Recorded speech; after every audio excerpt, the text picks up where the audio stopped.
Magandang araw sa inyo mga kaibigan. Itong ating almusalita sa araw na ito, December 11. Ang ebanghelyo natin ay Matthew 11:28 to 30. Sa beautiful gospel, sabi ni Jesus, "Come to me, all you who are weary and burdened, and I will give you rest.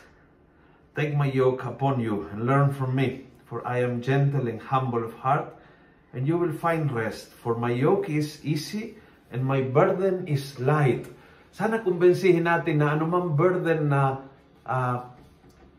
pinabuhat sa atin ng Panginoon, na dinadala natin sa ating buhay, ay magaan, kaya nating dalhin.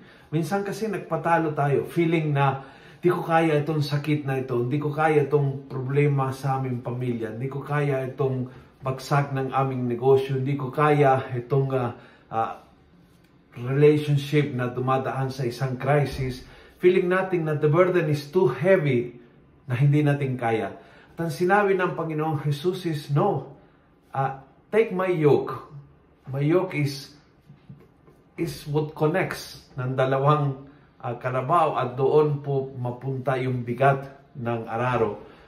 Kaya it's like saying, don't bring it alone, bring it with me. And remember na it's easy. It's light. Kaya mo yan. In other words, kaya mo yan. Nakakayanin. It is a burden, but it's light. Kaya mo yan. Sana matuto tayo humarap sa ating mga pinagdaraanan sa buhay na may ganitong pananaw, na may ganitong kaugalian. Na, oo, mabigat siya, but it's not the end of the world. Oo, mabigat siya, pero kaya kong dalhin. Sapagkat kung bigay ng Panginoon, ibig sabihin, kaya ko to. Kung nagustuhan mo ang video nito, pass it on. Punuin natin ng good news ang social media.